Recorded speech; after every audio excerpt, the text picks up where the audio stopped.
So, very good evening to all of you. Big welcome to all of you at Ahmedabad Management Association. I'm sure everybody knows what is AMA, right? AMA is a happening place. We have plenty of activity here. Management development program, evening talk, like today, every week we have an interesting evening talk. The best of the best speaker comes here. We have programs on import-export. We have programs on food. We have programs on import-export. Plenty happening place. We have a great library. So I invite your attention that if you have forgotten the reading, do come here. Very interesting books and magazines and journals available. So no more marketing of AMA, but as a part of AMA team, I am a chairman here in program committee. So my interest is to influence you, that you do come again and again here. Okay. So with that great welcome, I welcome all of you. I welcome our today's speaker, Mr. Chris also, right? And before we start the program, I am from corporate also, not only AMA. So I will tell you do's and don'ts. So if you have your smartphone, make sure that you will put it to silent mode. Please check your mobile, put it to silent mode. If I listen any ring, I will charge you one question. You have to answer on the mic and give me the answer. And question is very simple. Why you have not followed my instruction? You said, sir, thoda bhul gaya. Why you forgotten? बोलते sir ऐसे ही भूल गया. But again I'll ask, why you forgotten? तो ऐसे पूछते पूछते आपको थोड़ा थका दूंगा. तो थोड़ा ध्यान से इंस्ट्रक्शन फॉलो करो. If you have your smartphone, make sure you keep it to silent. Number 2, we will look forward for your interesting question. We have a Q&A last 10 minutes. So I look forward your active listening, active participation. Many times people ask me when I attend, talk like this and ask me, why are you here? You got my point? Question answer mein pata chalega. Okay, so without taking much time, only 2 simple instruction. And last instruction, we have given a feedback form. Or Chris is very much interested on feedback. Because Chris ka behalf mein main bolta hu. Feedback is a breakfast for champion. So हमारे जो Chris साहब है ना, हमको उससे और ज़्यादा बड़ा चैंपियन बनाना है. Chris, you understand Hindi, right? We want to make you bigger and bigger champion. So you will get feedback also, right? So last, after the session, you can leave your feedback on the paper and please put it here. Are you okay? You understood? Understood? Okay. Thank you. Now, I have a privilege and I'm also proud that I have a Krish today and I'm going to introduce Krish. Be mindful, Krish is very interesting person to listen and his introduction. Krish is a CEO, Chief Executive Officer of Skylife Success. Skylife Success. One of the only 2 executive coaches personally trained by Zig Ziglar. नाम सुना है ना Zig Ziglar का? Ex-Vice President of Global Operation for Ziglar Corporation.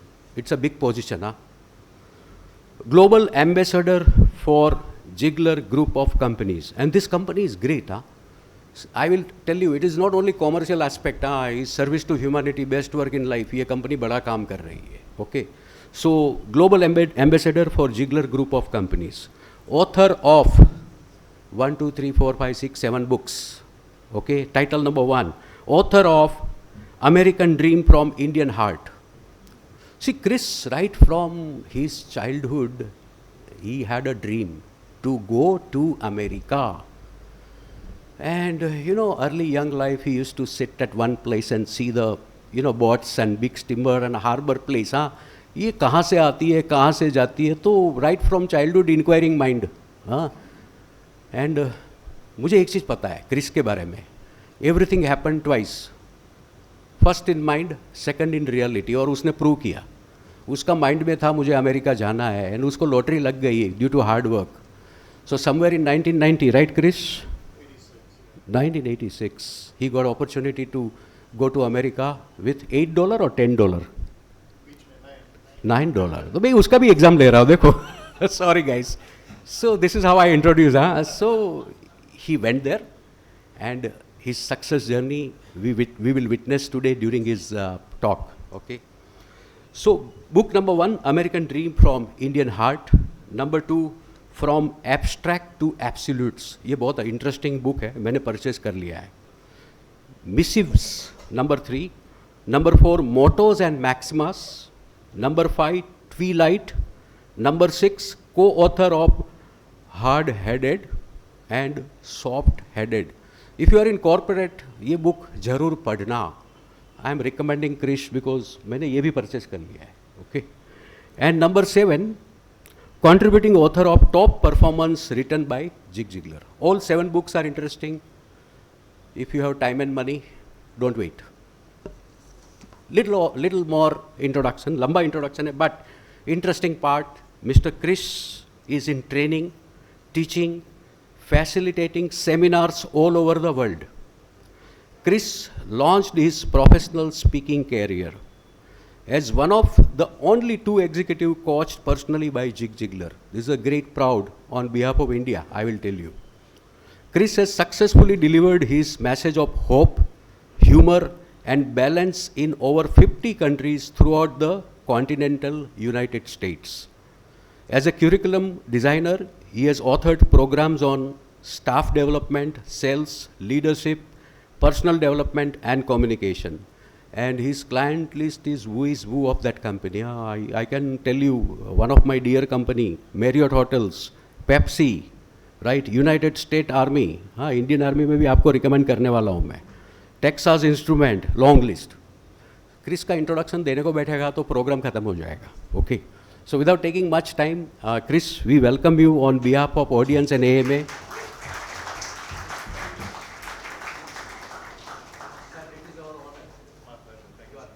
One nice photo. Thank you, Chris. One more facilitation, Chris. ये special memory on behalf of AMA. 1 minute more. Sure. Chris का topic आपने देख लिया, बराबर इधर लिखा है. बिफोर ही स्पीक्स मैं आपको थोड़ा थॉट देता हूँ, इन्फ्लुएंस नहीं कर रहा हूँ. बट ये जब टॉपिक पढ़ा ना तो मेरी सेक्रेटरी का नाम है जूडिथ, मिसेस जूडिथ. टिपिकल है, हाँ, वो भारी है लड़की. आने के बाद बोली, sir topic is interesting. And she started giving me some wisdom, you know. I said, ma'am stop यार, मैं इवनिंग जा रहा हूँ ना क्रिस के पास, मैं आने के बाद पढ़ाएगा. But she give me one memory that, sir do you know there is a difference between teaching, training, coaching and mentoring. और 4 में से टफ आइटम है our title mentoring. So Chris, without taking much time, we request you to take the session.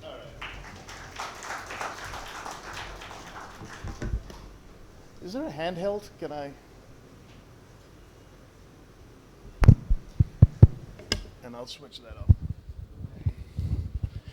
Yeah, I don't like hanging out behind a lectern. You know, when you hear your introductions, you almost feel like you're at your funeral because they're saying all these nice things about you, and I'm saying, no. You know, they're talking as if posthumously. But when he was talking, I was remembering that old dialogue from Sholay when Dharmender asks Amitabh, you know, says, बहुत प्यारी बातें करते हैं ना, it's प्यारी नहीं, बहुत सारी बातें करते हैं. So the whole concept of introductions is, a friend of mine was introduced this way. They went on Google and found out everything about him and put it in one block. That friend unfortunately had an uncle who had been sentenced to death in the electric chair at San Quentin prison. But the MC decided that it would be important enough to include in the introduction. But how do you take a negative and put it into a positive? So here's how he read it. Our speaker is a very illustrious person. He comes from an illustrious family. In fact, his maternal uncle once sat in a high seat of power in a federal institution. So you can make introductions say what they want, but let me reintroduce myself to you. I'm Anila's husband and Nick's dad. On my tombstone, that's what will be written. Proud father, loving husband. Everything you accomplish in this world will define your existence. But there is something that is called the journey we take. And that comes through influence. John Maxwell, leadership luminary, said, leadership is influence, one word.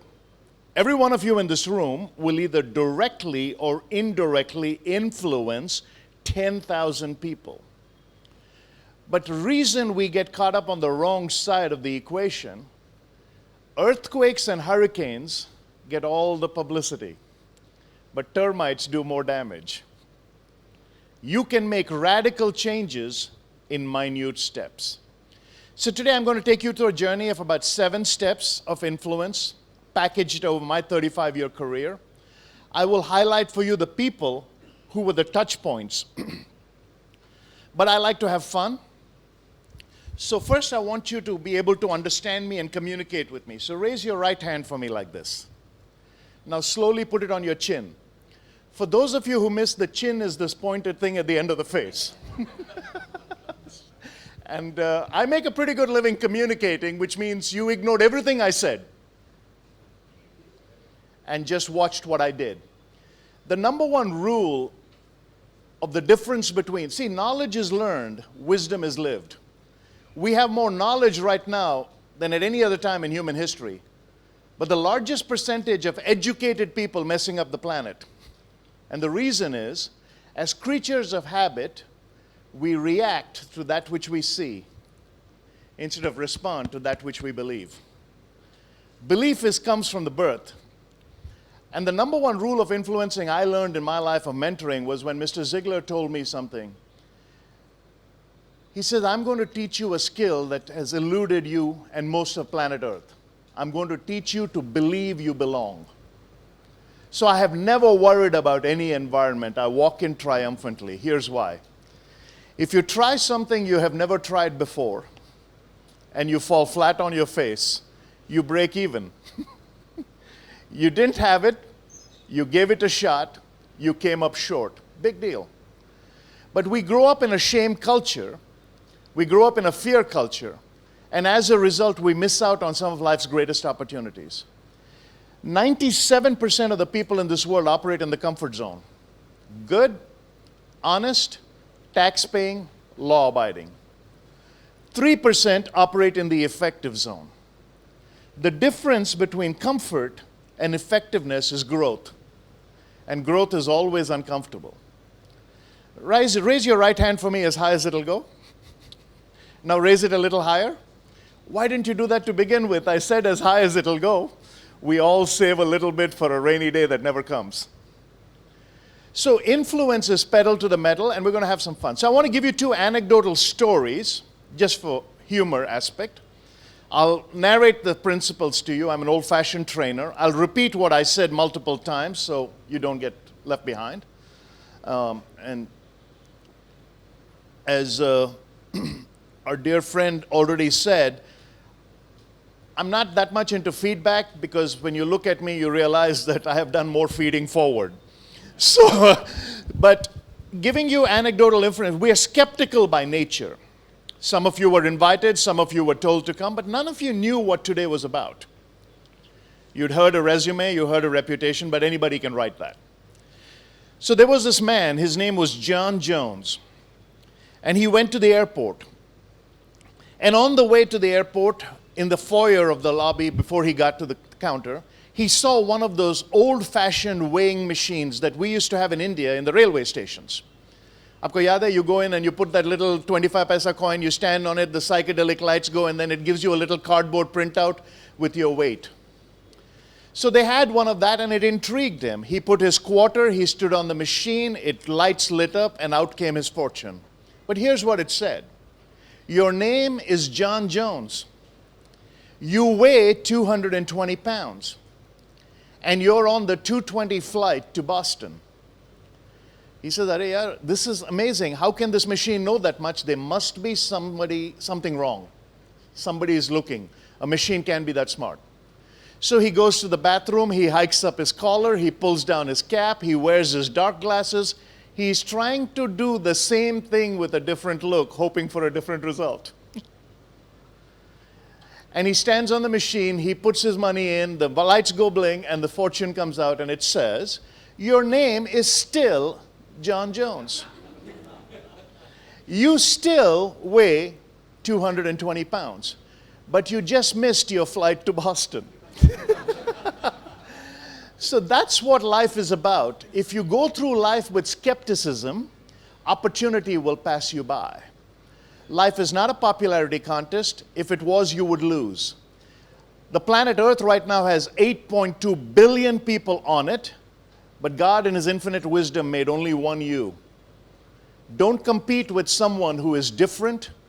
Complete what you were designed to do. The difference in the English language, the difference between the word compete and complete is one letter, L, and that could be quite a loss if you spend your entire life competing. Now, I grew up in India, which means I had the rare and dubious distinction of being one of two brothers. And you probably know the answer to this. My brother became an engineer, so what was I supposed to be? Doctor. You know, it's like, there are only two things I don't like: blood and sick people. I'd have made a horrible doctor. I'll motivate you, but you'll still die. But my father wanted me to be a doctor. And the reason is, and I'm going to give you the principle here, if tradition is your only strategy, culture becomes your only formula.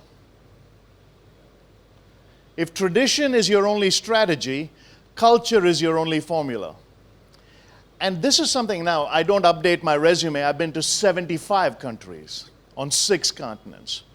With collaborations now, I'm up to 10 books. But that's all accolades. It has nothing to do with it. Change agent Eric Hoffer said, in times of change, and we're going through unprecedented upheaval now, in times of change, it is the learners who will inherit the earth, while the learned will find themselves beautifully equipped for a world that no longer exists. My mother was of that category, brilliant lady. She had an 8th grade education when she married my pop. My brother was at 16, I was at 19, but Amma started going back to school regularly. By the time she died, she finished her master's. But my mother was a traditionalist and never understood progress. So when I wrote my first book, I was so excited, and I told my mother, I said, Amma, I just wrote my first book. She said, don't tell anybody, you'll have bad luck. I said, that's the dumbest thing I've ever heard. You don't tell anybody when you read a book because nobody cares. You tell everybody when you write one, otherwise it won't sell. But that's when I understood this principle of tradition and culture. I'll give you one other story and then we'll dive right in. So I used to go to a school in Vizag, and on the way to the school, a new place of worship had been built that my mother now realized that if we consecrated something there every Tuesday, that her duffer of a son would somehow get better grades. See, if you're a dummy and you don't study, even God can't help you if you just put a symbol on the paper. That makes no sense.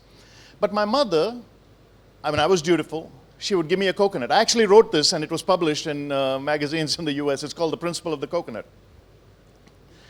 My mother would give me a coconut and say, now here's what you have to do. On your way to the school, you give it to that fellow. He will break it. He will use the water for whatever he uses it. He will keep half the coconut as an offering. He will bless the other half. You bring it back. Don't touch it. When you come back in the evening, I will give you a piece, and maybe that way you'll become smarter. At least that was her logic. I was an 8-year-old, 9-year-old, what do I know? So I'd carry this coconut and all. The first management consultant I ever met in my life was my classmate by the name of Vikram. Today, when I look back in hindsight, I realize life is full of management lessons. Vikram said, "Arey yaar, you're doing this all wrong." He was from Delhi. So he says, I'm an expert at breaking coconuts. Lo, I brought a hathoda with me. He had a hammer with him. He says, the best part of the coconut is the water. That's the nectar of the gods. It's hot. It's summer in Vizag. Why are we giving the water to this fellow? Let's drink it. He was so capable in the process line and supply chain, he bought a glass as well in his bag. See, I had the raw materials, the coconut. He had the ingredients for fruition of effective product management. So he broke the thing, filled the water, we both drank it, it was sweet. We ate half the coconut during the course of the day, so we're not suffering from temptation. That increases motivation. to keep doing it every week. And then I gave the other half to Amma, and she never knew what happened. This went on for many years. I graduated, I got married, I went away to the West, I had a child, and I decided to confess to my mother. I said, Amma, you remember the coconut for that 6-year period? She says, yeah, it never helped us. You never got any good grades as a result of it. I said, yeah, the reason is the Vikram was the one blessing it. Now, my mother used that all-inclusive South Indian phrase that Oxford Dictionary has now claimed as legitimate vocabulary, ayyo. She said, ayyo, that's why we've been having all this bad luck. Here's the irony. She didn't know. And in your life, if you don't have answers, the easiest thing to do is to blame others who don't have questions. Because the anger is, I don't have answers, and how come you don't have any questions at all? You're sailing. Here's the difference.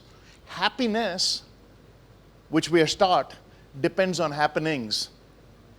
But joy, which is influence, is unadulterated and it's pure. Fred Smith said joy is adequate. When I spoke at IIT,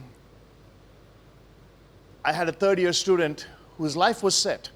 Third-year BTech student had already gotten a job in India for an American company that was going to pay him $160K US. That's an awful lot of money for a kid who came from the village. But when I finished talking, he came to me, he says, sir, I would give up everything to have your joy for 1 hour. So that's what I'm going to share with you, and and we can interact in it. So the first principle, if you want to mentor and build a great organization and become a leader of great significance, the first thing is, whenever you're around people, instruct them on principles they cannot learn on their own. Instruct them on principles they cannot learn on their own. This is how you empower people. This is how you encourage them. My mentor, Mr. Ziegler, one day asked me, he says, what are your dreams? I said, I would like to write a book.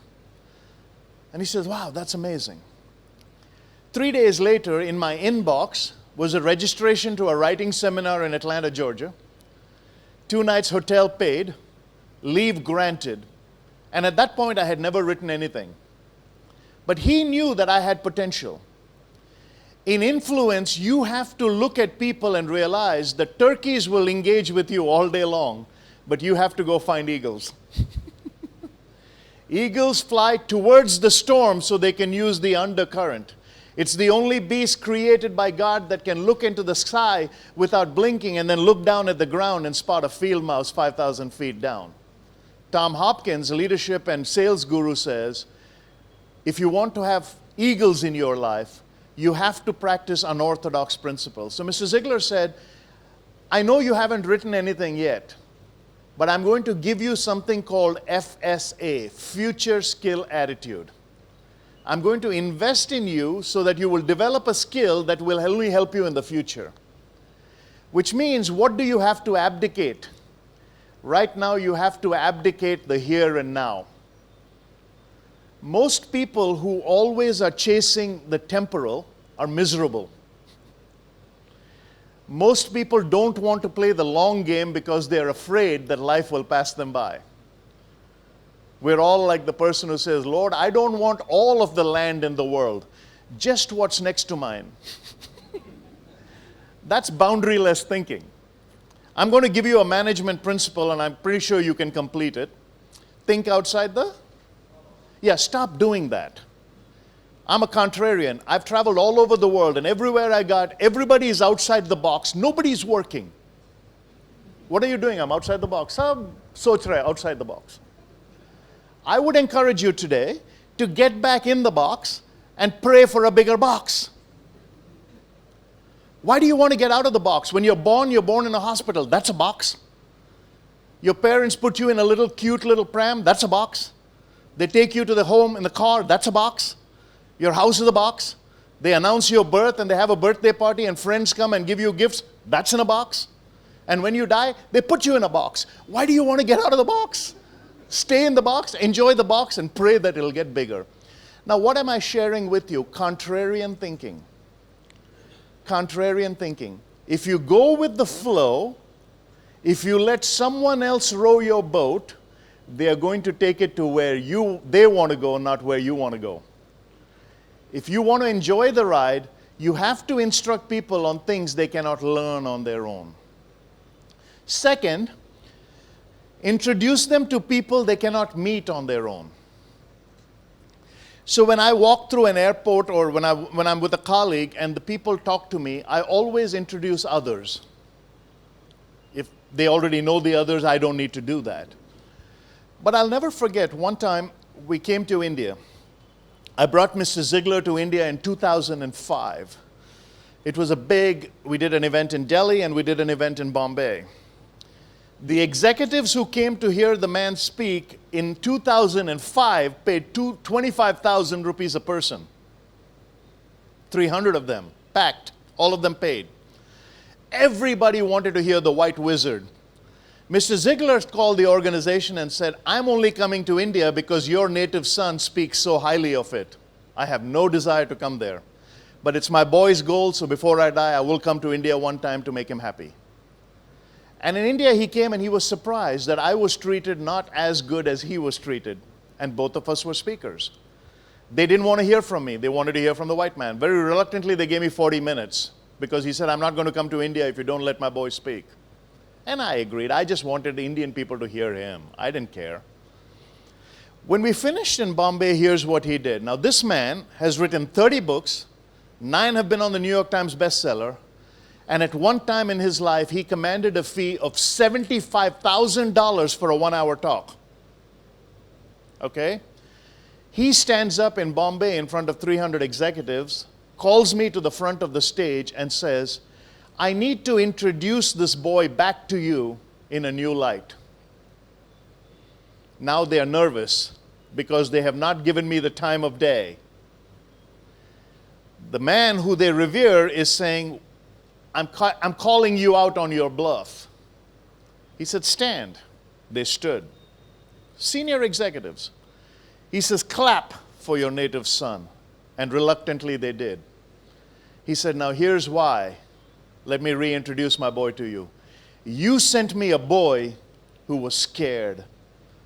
I bring you back a man who is my legacy. And that day, my light bulb changed. I no longer was afraid. My friend Stephen will tell you, when I go into the hotel, I will take over. I don't take over because I'm trying to prove a point. I want everybody to feel important in the course of normalcy. Unless you elevate people. See, when I did that for them, who benefited? All the others who checked in after me, because I changed the attitude. Here's the principle. Attitudes are contagious. Is yours worth catching? So, right? Third is include them in practices they would not employ on their own. This is getting out of that comfort zone. Getting them out of that comfort zone and moving the needle towards the effective zone. Include them in practices they would not do on their own. So in Hyderabad, many years ago, my father was in attendance. He is now retired at that point. And my dad, sitting at the back of the room in the Q&A session, raised his hand to ask his son the first question. Now, my dad and I have an incredible relationship. So I call him Pop or Dad or whatever. So I said, Pop, what's the question? So he says, you know my story. I've given everything to everybody. The problem with pity parties, when you have a party of pity, nobody comes. And those that do don't bring presents. It's the worst kind of party to have. My dad was having a pity party at the age of 75. Sabko kiya. I took care of my sisters. I educated you boys. You nalayak fellows are now serving life somewhere else. I'm lonely here. I'm miserable. As if it's my problem. All my friends are dying. All your friends are dying because they're old. It's not my problem. But my dad stands up and says, is there any hope for me? I said, Pop, I'm going to give you a statement today that I've never made before. I said, when your obligations to others finish, your obligations to your dreams remain. Nobody else can fulfill your dreams. Have you ever noticed some people will brighten up every room if they left? They walk around this world looking like the cruise director of the Titanic. Like someone's licked all the red off their candy. They're so narrow-minded, they look through a keyhole with both eyes. So when I said that to my father, he just like sat down. And after the session was over, he says, I want to do my MA. I never got a chance to educate myself. I had to work because my family demanded that of me. All I have is this lousy BSc degree. I've accomplished great things, but all I have for education is a lousy BSc degree in 3rd division because that's all I could get at that time because I had pressure. At the age of 75, Pop went to Andhra University and asked them if they would take his 1955 BSc degree. Look at the principle. Include them in practices they would not employ on their own. The man is 75, and I'm trying to include him into education. Andhra University said, we will accept you if you take an entrance exam because syllabus has changed. He took the exam and he cracked the 1st division. He started his MA in philosophy in Andhra University in 1975. At the age of 77, he finished it at the top of his class. I think he graduated 2nd. And then I told him about goals. So one day my dad called me and he says, I think I want to do my PhD. I said, why? He said, well, in the philosophy department, the #1 name on the philosophy department of Andhra University is Sarvepalli Radhakrishna. He says there are about 5 or 6 spots still there. I asked around and they said the fastest you can do your PhD is 2.5 years. I got nothing going on. If I finish in 2.5 years, maybe I'll be on that board. Think about it. The man is 77, and his desire is to be on the same board as Sarvepalli Radhakrishna. Much like trying to be on the same board as Vikram Sarabhai. I mean, that's a very legitimate goal. Most people don't have it because they always believe that it'll never happen, which means it won't start. But my dad is looking at the board, and he says, I want to be on that board. Andhra University said, we can't give you a PhD seat, man. That's other people vie for this thing. You're almost 80. What are you going to do with it? My father created a 50-page dossier about his life from that street light under which he studied, all the way to chairman and managing director of 3 companies. He said, if anybody in this town has earned a right for a seat at this university, I have. I have given more to this town than anybody else. I've raised 2 boys here who are doing spectacularly around the world, and they claim this town as their own, and both of them are graduates of Andhra University. And reluctantly, the vice chancellor, under special permission, gave Pop a seat. Now, my dad called me. I said, Pop, remember this. You cannot pull the age card. Now you have to act like every other PhD student. Otherwise, people will resent you. And my father would go at 8 o'clock in the morning, flip on the lights. Everybody is 60 years younger than him. He would make the coffee because he was the youngest research fellow. At the age of 82, 2.5 years exactly to the date he was eligible to turn in his thesis, I walked with my father and we submitted his thesis. He defended it 6 months later after they evaluated it. And at the age of 82, my father got his PhD. Now, I have 2 PhDs. One is partial head damage and the other is please help daddy. So I'm just claiming my own success along the way. But the reason I share that so important and touching story in my own life is the goal that he really had did not come true. Because Dad is now the first name on the 2nd board. So I said, think about it. 70 years from now, there'll be a young kid, they'll tell, the oldest recipient of a PhD at Andhra University is that name. And I said, that kid will want to be on your board. That's what legacy is. That's what empowerment is. That's what influence is. All right? Involve them in activities they would not enjoy on their own. So what are some activities that you reluctantly do? So when I started as a public speaker, I didn't want to do this. I liked the writing component. I still think I'm a better writer than I'm a speaker. But one of the things they said, you have a very unique way of storytelling. And they wanted me to be a speaker and I didn't. So they said, why don't you write the curriculum? You're a good salesman. People are asking us for our license in other countries. We'll pay the way. You go to that country, you train their people on it, and you come back. Now, this is where feedback is important. People ask me at the age of 60, what keeps you going? Email. Not that is current. Email from people 10 years ago who says, thank you. Just today while I was sitting here, I got an email from a man who came from Romania, and he heard me in Chicago almost a year and a half ago, and he sent me an email. He says, we had a speaker up there who was pretty good, but I remember when he spoke, I just clapped. But when you spoke, I marched. That's important for me to hear. That's what you do. When you do these things, involve them in things. So when the organization sent me initially to Taiwan and all, it was hard to be away from home. In those days, we were not allowed to make calls once in every 72 hours because of the cost of a call. It was $9. We didn't have all the apps you guys have and all the gizmos you have. In fact, someone asked me, why did your marriage survive? I said, my marriage survived because I was never there long enough to fight. In fact, the other day I went back home and she says, do you remember what we were arguing about? I said, if I didn't remember, it was probably not important. But these are very important principles on empowerment. When you look at the people in your lives, when you look at the people in your family, here's the principle. You can have everything in life you want if you help enough other people get what they want. But that has to be a philosophy. It cannot be a tactic. You don't do for someone expecting them to do something for you in return. That goes back to competition. You know, when I was growing up, my father and mother had this ridiculous argument in the house every day because both my brother and I were underperforming. And all our friends were gold medalists. Apparently in India, everybody's a gold medalist. Nobody's a, there's no silver in this country because everybody's a topper, nobody's a bottomer. I was a bottomer. So if you're a topper, you go back and thank your family that someone has to come last for you to come first. Everybody can be first. It's logically impossible. There's no such thing as a one-ended stick. And if you're thinking about it, probably hurting your head. In fact, I think when my father would always say, he says, why do you get all the D's and F's?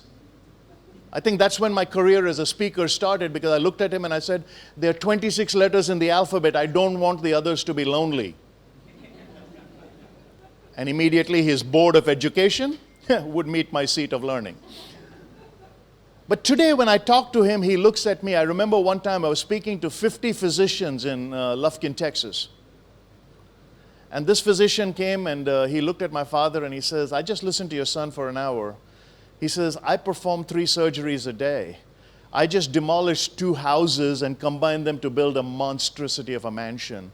I have 6 German cars in my driveway, but I don't have a relationship with my son. And with tears in his eyes, he looked at my father and said, you must be really proud. That was the first time in my life I saw my father cry. He put his arm on my leg and he said, son, I gave you too much pressure to be a doctor. He said, there's so many doctors in the world. There's so many engineers in the world. But I've never seen anybody do what you do in an hour. I'm really proud of you. Close the loop on that. Andhra University invited my father and me to both speak. He, because he got his doctorate, I had an honorary one, but they put Dunham and Dunham or something, big banner up front. And they asked my father to speak for 5 minutes as an octogenarian who just received. See, when Dad got his PhD at the age of 82, Andhra University was 83 years old. So he was born when the university was 1 year old, right? Think about it. The Hindu newspaper did a profile on my father. Octogenarian, constant student, surprises everybody. And they asked my father 2 questions. First question, why did you do it? They thought he would give a brilliant answer. He said, because I can. He says, I learned small, short answers from my son because I can. Don't go too deep. Second question, did you know that you would be 82 or 83 by the time you finished? He said, yes. And I also knew I would be 82 or 83 if I didn't finish. The proverb is still the same. Time and tide wait for none. If you want to write anything down today, write this down. Just because you hold your breath, the universe doesn't suffocate. Nobody cares. 80% of the people in this world don't care that you have a problem. The other 20% are really happy it's you. 100% don't care. So the principle of this is when my dad and I were invited to speak, my dad got up and he said this. He says, "Why do you want me to talk?" The guy who's actually the keynote speaker is the one whose talk changed my life. I learned from my son. Please welcome my hero and soon to be yours, my boy. And the vice chancellor of Andhra University, that would not have even given me an application because I had low marks in my BCom, put a shawl around me and felicitated me. Quick side story. I was invited back to that college which the principal held me back because I didn't have attendance. I mean, I was a bad kid. And now suddenly my book is being released and this principal of that college is being invited as the chief guest because he's one of the few people who knows me. And Panibhushan Rao has to put his shawl around me. He passed away. But I'm a traditionalist, so when he came and he stood up, I touched his feet. I thanked him for his influence and for coercing me. I mean, you're never too big for tradition. But as he put the shawl around my neck, he leaned in and Babu, he called Telugu, he said, "Babu, I always thought I'd put something around your neck. I didn't think it would be a shawl." So, it does have a silver lining. So, last three and then we'll... Now, invite them to places they wouldn't travel on their own. So why are these principles of mentoring and influence? There's something in this world that is called wonder. And today with the smart devices that we have and the information that we have at our fingertips, humanity in its robotic desire has lost the element of surprise and wonder. People your age, the younger ones in this room, who are going to be the technocrats and the revolutionary leaders of tomorrow, I always tell people in every country, our youth are not 100% of the problem, but they are 100% of the future. And you guys are walking around like zombies, addicted to technology, swiping from thing to thing, going from like to like, and at the end of the day, when you're sitting in the quietness and the loneliness and the wonder of your own depravity, you're asking yourself, but the tears are not digital, they're real. High tech will never replace high touch. Man was never designed for isolation. We were designed for community. We have to go to places. F.W. Borum, a prolific writer, he says, burn the books you would do anything to read, and buy the books you would do anything to shun. Increase your wonder. And when you get wonder, you begin to realize the created order, you are unique in all of human history. There's only one you. There's not another on planet Earth with the genetic makeup of you. And I know we like to say, oh, we came from monkeys. If that's your self-image in the morning, go to the zoo and ask yourself, why is it behind a cage? I'm wondering if monkeys in a zoo are looking out and saying, I wonder what I did to not evolve. That this fellow is standing outside looking at me. Think about human depravity. We are excited by seeing the people we supposedly evolved from behind a cage. And not only that, we do stupid tricks on this side hoping it will follow. I was in Kerala and we were looking at the majesty of God's wonder. Lake Vembanad, you get to see the sunset over the other part of thing, and that's God's country. And I was marveling at this, and the manager of the hotel comes and says, well, sir, we got a really exciting surprise for you. And I thought, what can be greater on earth than a creator who said, rise, and it does every day in majesty. And I saw that sunrise in Visakhapatnam. If you go to the coast of Maine and see it as the first part in the US, you can see the sunrise. What can be more magnificent than seeing a sunset on the Arabian Ocean? But this manager said he had something even surprise. I said, okay. And shortly he brings out one dude with a stick is walking 12 ducks. And apparently the ducks are wearing bow ties and they are listening to him. This is supposed to be exciting. We have put a man on the moon. We have cured advanced forms of cancer. We have revolutionized the world. Within creation, we have eradicated polio. And some fellow in Kerala thinks that the greatest spectacle of the day that hotel can offer me is 12 ducks. I look at him and I said, we're in Kerala. You find 10 mallus who will walk in a straight line. I will consider that more brilliant than what you are offering. And don't get me wrong, my business partner is one. That's what I mean. when you look at that principle, invite them to places they would not go on their own. I'm not talking just geographically. I'm talking intellectually. So I'm going to paint for you a picture real quick. How many of you have read the book 1984 by George Orwell? Okay. It's a good classic to pick up. It was written in 1948. And if you've ever heard the term Orwellianism, which is a totalitarian government or someone controlling you, the word Orwellianism comes from George Orwell, who wrote 1984 in the year 1948. And another book he wrote, which you may be more familiar with, it's called Animal Farm. So Orwell predicted a world, a dystopian future, where mankind would be controlled and we would be told what we can read, where we can go, what we can say, and how we can operate. Okay? His teacher was a man by the name of Aldous Huxley. Aldous Huxley wrote Brave New World and Brave New World Revisited. Huxley wrote it 13 years earlier, but he predicted a world in the year 2500, so 5 centuries again. So what Orwell predicted was a time that has already passed. What Huxley predicted was a time that is yet to come. But Huxley had a different take. He said, no, we're going to come into a world where we're too entertained to read.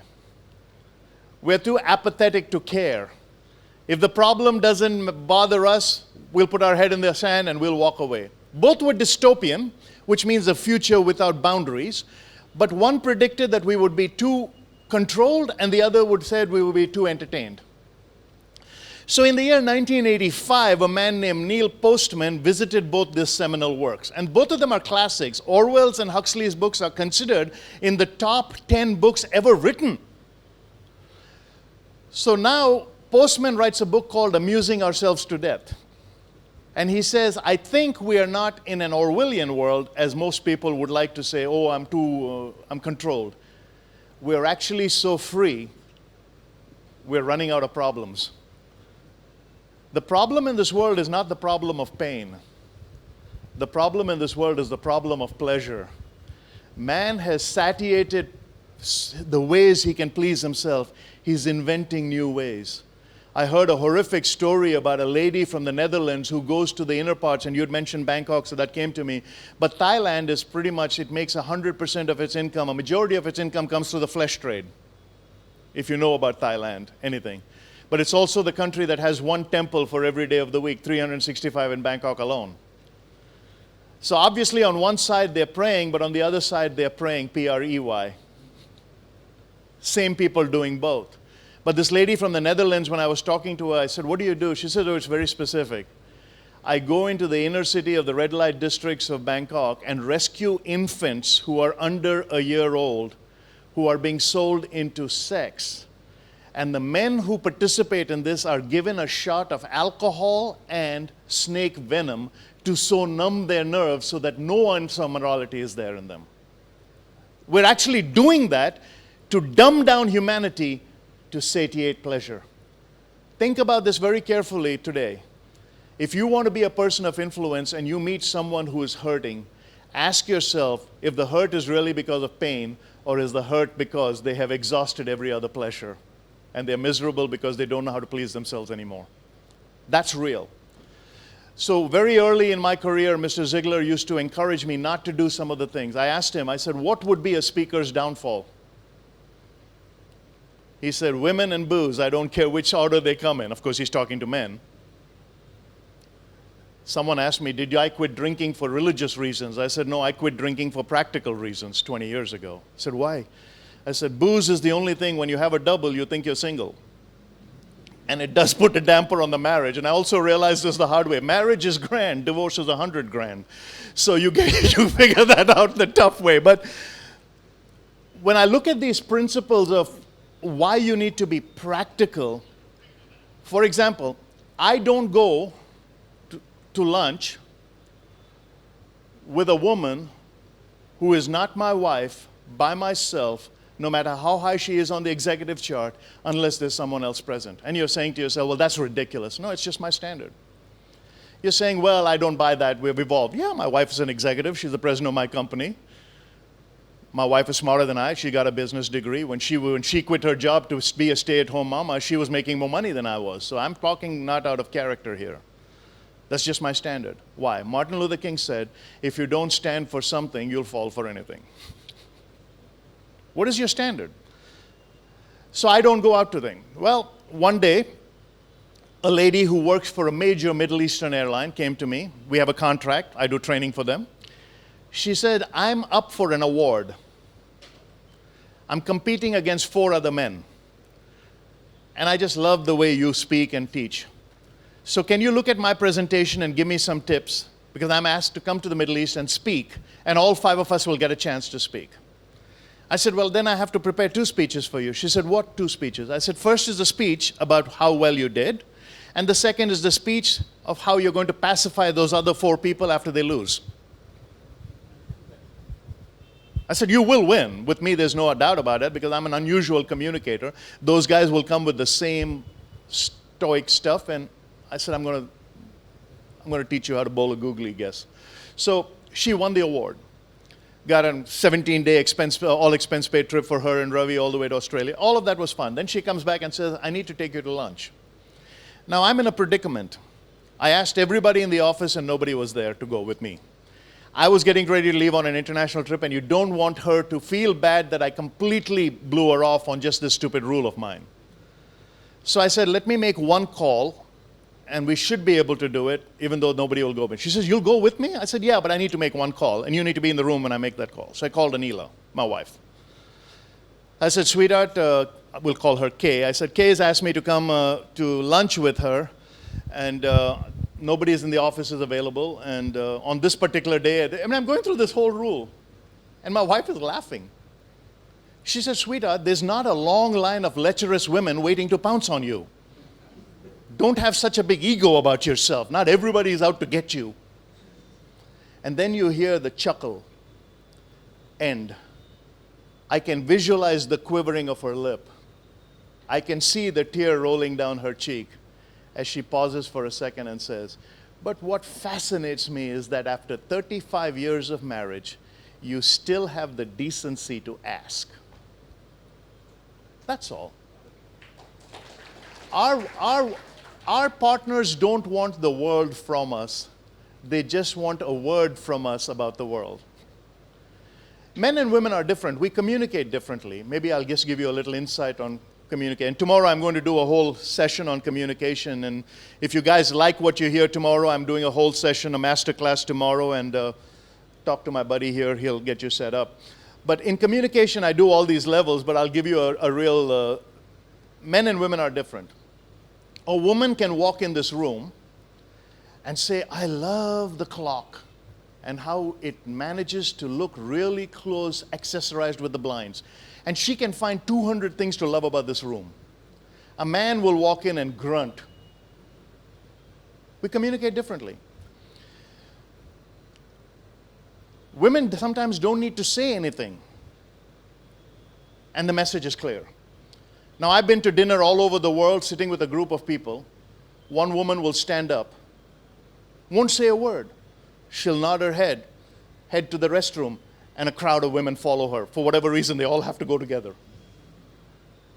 I've never had a man stand up and look at me and say, you want to go to the restroom with me? If he ever did, I'm not going. But men and women are different, and language is different. For example, if I looked at my bride and I said, sweetheart, you look like the first day of spring. I sound romantic. But if I tell her, you look like the last day of a long, hard winter, it's the same day, but diametrically opposite meaning. If I tell her, when I see you, the hands of time cease, I sound like Milton. If I tell her, you got a face that'll stop a clock, it's the same thing, but exact opposite meaning. So in communication, this is where a lot of marriages, a lot of relationships, a lot of corporate stuff break down. Because we do not understand the meaning behind the meaning. When I come home from a trip and my wife says, apparently I'm the only one in this house who knows how to load a dishwasher, she doesn't want an answer on why I didn't load it. She just wants me to say, I'm really grateful you're in my life and you take care of this. I'm so sorry I can't be part of this. Guys, let me give you one tip. If you're married, go back and practice it. If you're not married, practice it so you'll be happily married. Here's the tip.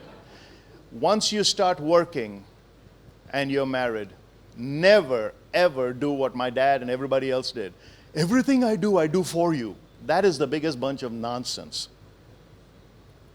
You don't believe it, you know you're lying. You're just using it as an excuse, saying, I'm going to put the guilt on you because I want to be out there.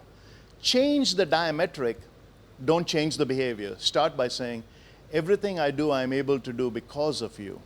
And watch them become your biggest cheerleader and cheer you to go. My brides let me go all over the world. Out of the 36 anniversaries, I haven't been there 18.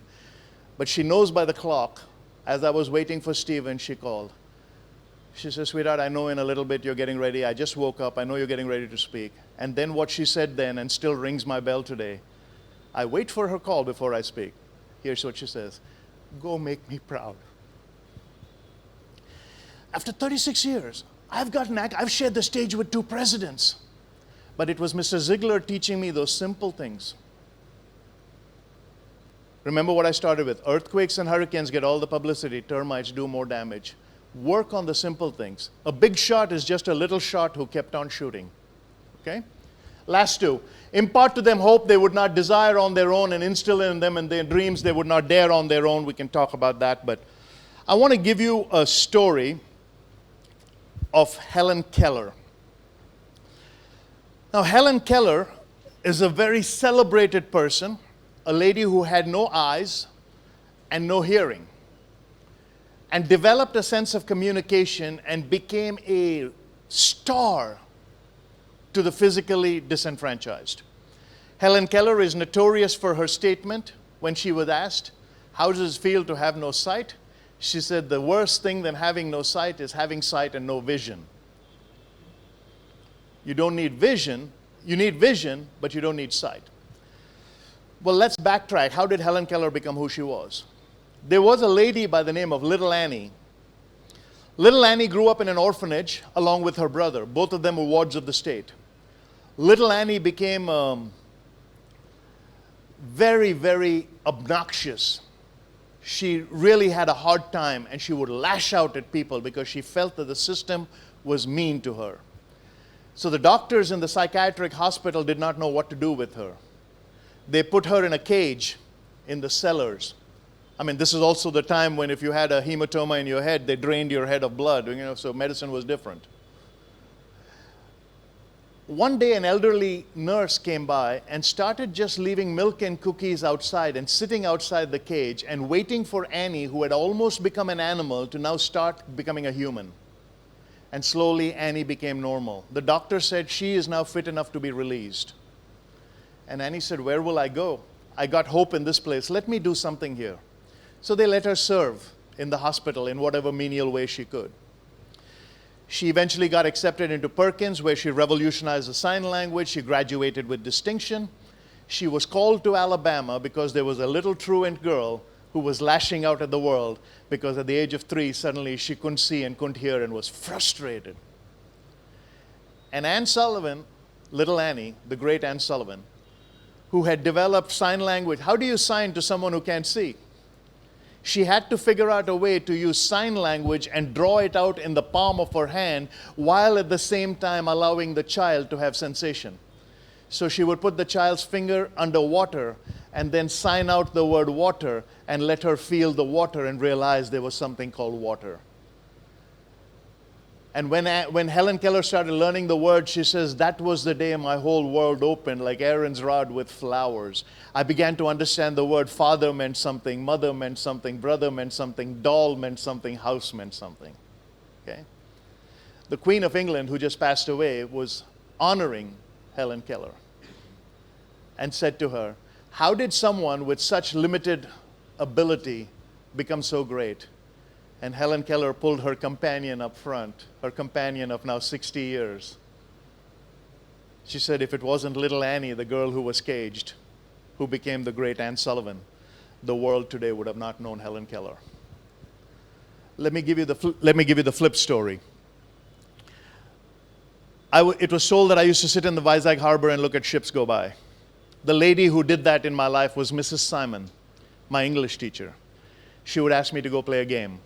Go look at the ships in the harbor, see where they're going. Ask yourself if you can ever get there. Then go back to the library.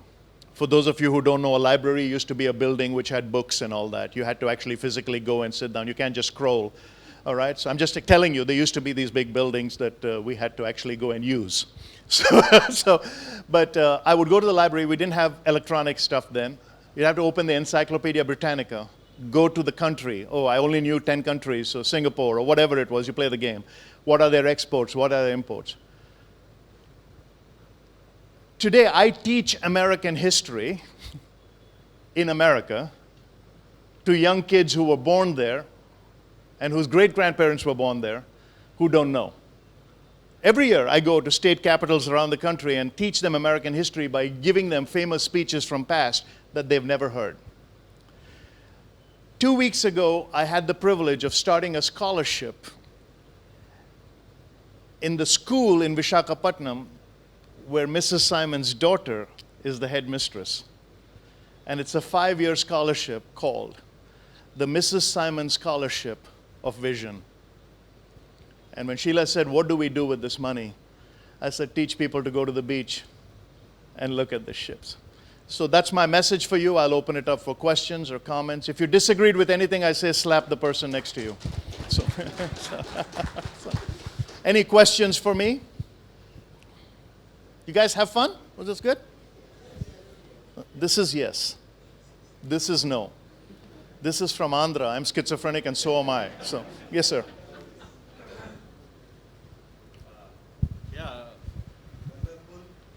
Thank you. Enjoy the thoroughly. You are so quick. Some of them got bouncer in the terms of cricket. You talk about lots about your father and son. Can you please talk about your grandfather or grandmother? Great question. I did not know my father's father. My father's father died in 1957. My brother was born in 58, so my brother is the first grandchild born after my grandfather, so he's named exactly N.B.V. Subbarao after my grandfather. So I never knew my father's father. I knew my mother's father very well. I'm named after him. And he passed away in 1978, so I had a good relationship with him. But my mother's father is not the kind of person I would actually get advice from. My mother's mother was. My mother's mother was almost a mother to me because when my parents were overseas, I always stayed with her. And I called her, I didn't call her Amma, I always called her Amma. I always called my maternal grandmother mother till the day she died. My mother's mother, I learned more because she defied tradition. See, my father's mother was widowed, very young, and for 40 years, just like you see in the movies, she had shaved her head and wore a white wrap, sans blouse, sat hunched in a corner because she didn't want to be, considered a bad omen. She lived with her daughters. Even when she came in our house, she would sit in a corner, and it was just weird. I mean, it was just like this person was there, but somewhere 40 years ago, someone snuffed the light out of her, and the rest of the world was constantly blowing out her candle every day. She was a widow. I mean, she was widowed in 1957. She died in 1994 and lived like that. Can you imagine? My mother's mother, when my grandfather died, said, I'm not going to do that. I'm not going to do that. I won't wear colorful stuff, but I won't wear white. I'm happy with the life I've had. I'm sad that he's gone, but I'm not miserable to keep living. She was way ahead of the curve. Not educated at all. But when I saw her do that, I think from her I got the strength that you can defy tradition, but don't reject traditionalists. So I still love them, but I reject some of the stuff. So to answer your question in a broad scope, my father's father I never knew. My father's mother I didn't get to know because she never talked to anybody. My mother's mother I knew very well. My mother's father was a person who influenced me. But my dad was very close to my mother's father. And my father also wore a French beard like me all his life. And my mother's father, my tata, he died in Hyderabad. So when he died in Hyderabad, they took him to the crematorium, or the cremation ghat there. And my father was one of the people who was going to be a pallbearer. And the people rejected my father. They thought he was a Muslim. And they said, you can't come. He says, no, I'm the favorite son-in-law. And then my mother had to go there and show his papers. They'd rejected him completely. So it's an interesting dynamic, but great legacy. My mother's father supported us a lot. My mother came from a little money, my father didn't. So anyhow, that's the background. So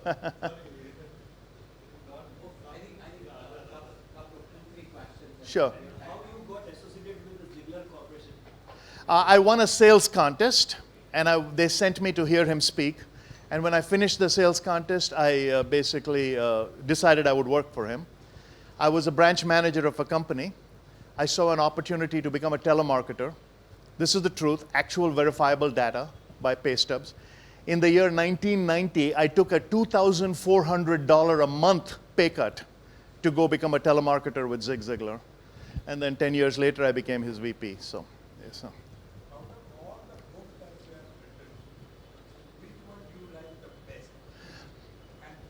For you and for this crowd, I think the book, it's called Hard-Headed, Soft-Hearted. Hard-Headed, soft-hearted. So you get both.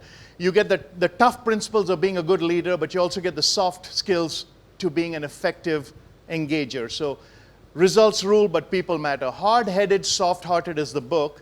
The byline is Lessons from the Boardroom to the Break Room. Okay? So.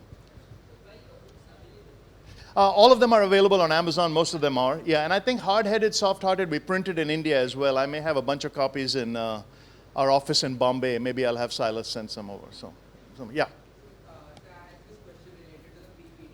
You told that invite people to the places they would not travel or something like that. Before that, how do we ourselves reach to those places or understand that goal to make others go with us to that? It's a very, very pertinent question. Emerson said, if you're going to pull me up, you better be on higher ground. But because we believe that you have to arrive at the end before you can help anybody, that's a misnomer. So let me give you a principle, and then I'll give you a quick reference point. You do not have to have a master's in English to teach a 5-year-old how to read. You just need to love 5-year-olds and reading. Okay? So don't expect the end of the process while still in the middle of the process.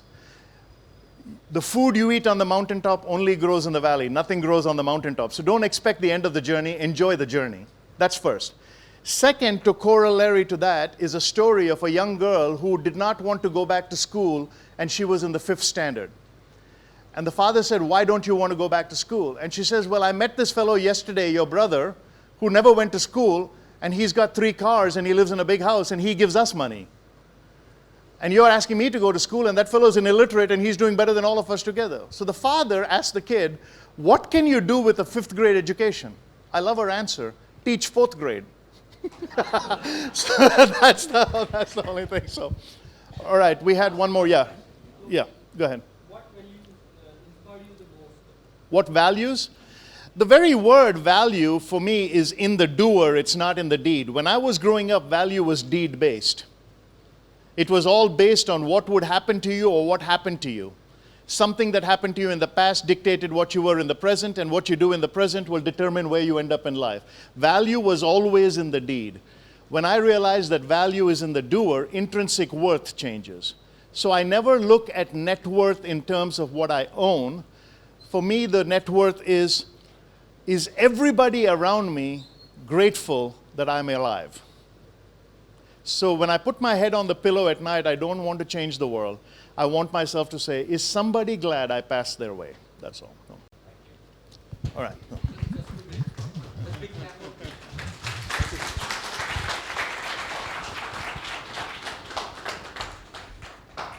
Just 2 minutes more as a part of formality. So Chris, big thank you. We all enjoyed, yes or no? And this session, what you had just now, it is live recorded.